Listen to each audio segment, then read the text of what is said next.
Mais Carole, qu'est-ce que tu fais tout le temps dans la ville ou le village de tes parents? Pourquoi est-ce que quand tu es au Cameroun, tu passes tellement de temps dans le village de tes parents, mais tu connais même plus personne là-bas? Tu t'ennuies pas, Carole? Je vais répondre à cette question aujourd'hui dans cette vidéo pour vous montrer à quel point, en fait, à force d'y réfléchir, j'ai réalisé à quel point cette question est égoïste. Je dis égoïste sans vouloir critiquer, sans vouloir m'attaquer aux personnes qui posent cette question. Mais c'est qu'à force d'y réfléchir, parce que moi je riais en entendant cette question, mais à force d'y réfléchir, je me rends compte à quel point l'être humain est égoïste. Donc je vais répondre à cette question, mais aussi j'espère pouvoir sensibiliser quelques personnes au travers de cette vidéo. Donc, comme je le disais, quand j'arrive au Cameroun, qui est mon pays natal, mon pays d'origine, on dit mon pays natal, je sais pas, qui est mon pays d'origine, je m'arrange.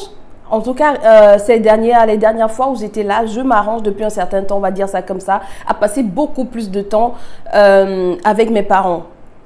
Ok, quelqu'un va dire oui, c'est parce que tu n'es pas encore marié, tu n'as pas encore de belle famille. Je suis tout à fait d'accord. Mais si tu as une belle famille, passe aussi beaucoup de temps avec ta belle famille. Ce que je veux dire, c'est que je vais parler de l'importance de passer du temps avec nos parents. Alors, quand on me demande, mais Carole, quand tu es au Cameroun, on te voit, tu passes peu de temps dans la capitale, tu es tout le temps dans la ville ou dans le village de tes parents, mais tu t'ennuies pas, Carole, on n'a plus d'amis là-bas en fait. Pourquoi tu restes beaucoup de temps là-bas? Qu'est-ce que tu fais pour t'occuper?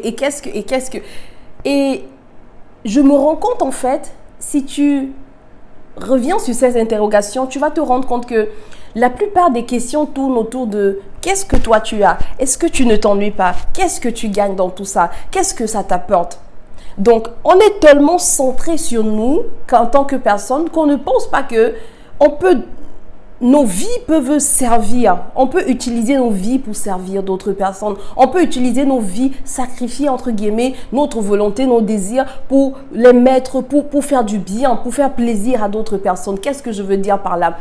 Tout simplement, quand je pense que, pour moi qui ai fait plusieurs années à l'étranger, quand je réalise le nombre d'années, même si quand je venais au Cameroun, c'était pour quelques semaines, je passais très peu de temps, la plupart du temps. Et c'est ce que beaucoup d'entre nous font de la diaspora. C'est-à-dire que quand on arrive au pays, si on a 3 semaines par exemple, on va faire comme 3-4 jours avec les parents ou 5 jours. La plupart, bien sûr, il y a des cas isolés. Mais la plupart du temps, on va passer moins d'un tiers de notre temps avec les parents et le reste du temps, on est en train de monter, descendre, de rendre visite aux amis, etc. Ce qui n'est pas une mauvaise chose. Seulement, on ne réalise pas en fait que quand Dieu dit d'honorer ton père et ta mère, si tu t'assieds bien, tu réfléchis, il ne s'agit pas que du matériel. Tes parents, ils ont aussi besoin d'être avec toi. Ils ont juste besoin, écoute, tu passes 90% de ton temps loin d'eux. Quand tu es là, essaye de leur accorder de ton temps, de ton attention, être avec eux juste pour être avec eux. Tu n'as pas besoin de chercher les sujets de commentaires. Juste pour être avec eux, être avec ta maman à la cuisine, être avec ton papa à regarder le football, même si tu n'es pas un fan de football, mais juste pour passer du temps ensemble, pouvoir les accompagner dans leurs activités, même si c'est les accompagner en deuil, pourquoi pas? Juste pour passer du temps et profiter de ces instants. S'il vous plaît, il y en a qui n'ont même plus ces parents-là. Donc, n'attendons pas qu'ils soient souffrants pour courir, prendre le premier vol et venir être à leur côté. N'attendons pas qu'on dise que ton père n'est plus ou ta mère n'est plus pour dépenser des millions pour venir organiser les deuils. Non. Organisons-nous. Ça ne va pas arriver comme ça par hasard.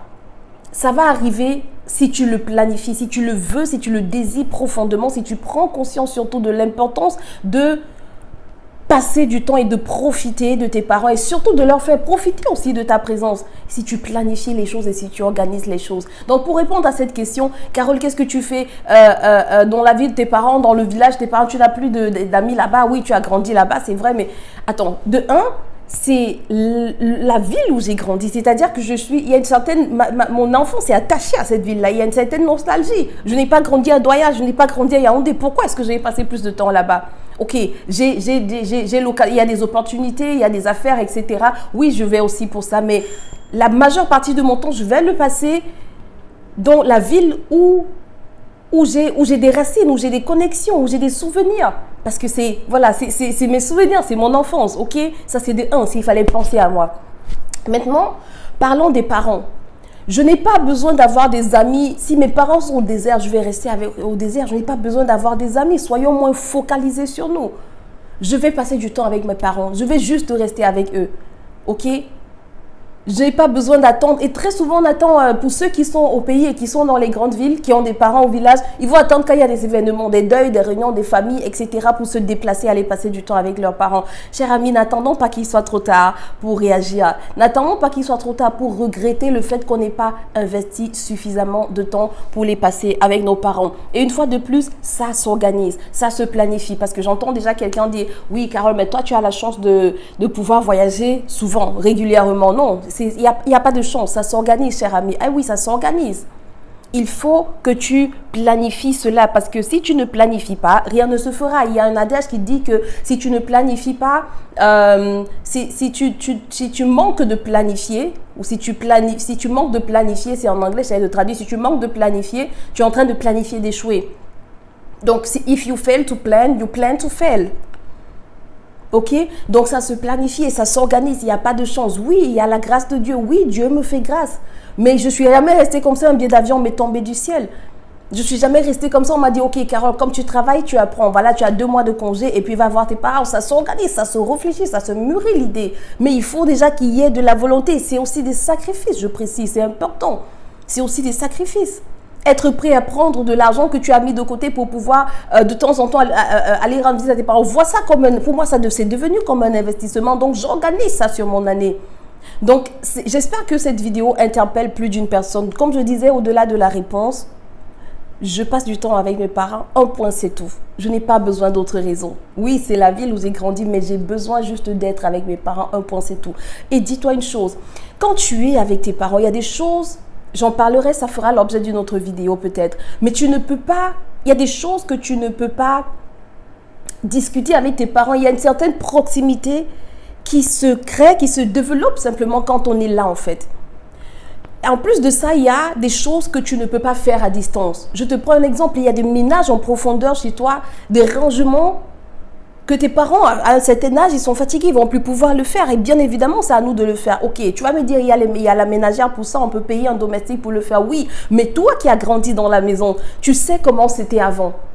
La ménagère qui est venue à un moment donné, elle ne sait peut-être pas comment c'était, ou alors elle va négliger. Mais toi qui as grandi dans cette maison, tu sais comment... comment tu peux déplacer les choses, comment tu peux remettre les choses à leur place, les choses qui sont nettoyées superficiellement, comment tu peux les nettoyer en profondeur, remettre de l'ordre dans la maison aussi. Faire les choses en profondeur, refaire la maison de tes parents. Ça fait mal d'arriver de voir la maison de ses parents qui est en train de se délabrer ou les murs juste parce qu'on n'a pas mis peut-être une couche de peinture, parce qu'il n'y a personne pour le faire. Ok, je parle de la peinture, mais là, c'est un peu le matériel. Tu peux envoyer de l'argent, ça se fait. Mais il y a des choses où tu arrives et tu dois trier des choses, tu dois nettoyer et tu peux mieux le faire étant sur place. C'est aussi ça, prendre soin de ses parents. À un certain âge, c'est nous qui devons prendre soin de nos parents et ne pense pas qu'au matériel. Ton argent ne suffit pas pour tes parents. Ils ont besoin de toi. Ils ont besoin que tu sois là. Ils ont besoin de la chaleur que tu peux leur apporter. Et toi aussi, tu as besoin de cette attention-là. Tu as besoin aussi de cette chaleur-là. Même si tu es déjà parent, mère d'enfant, père d'enfant. Ton père reste ton père. Ta mère reste ta mère. N'attends pas demain qu'il ne soit plus là, une fois de plus, pour te bouger. J'espère que cette vidéo a sensibilisé plus d'une personne, ok? Et si tu te demandes, mais Carole, comment tu fais pour être, tu es salarié, mais comment tu fais pour être souvent au Cameroun? Comment tu fais pour voyager souvent? Ben, j'ai écrit je vais terminer avec ça, je te laisse avec le e-book dans la description, je vais mettre le lien où je te parle c'est un e-book que j'ai écrit pour répondre à cette question de façon plus structurée qui s'intitule Salarié et entrepreneur, 5 règles d'or pour développer tes projets, tes activités parallèlement, tout en étant dans ton emploi pleinement. Ok, je te mets la description là, tu n'as qu'à le télécharger et tu auras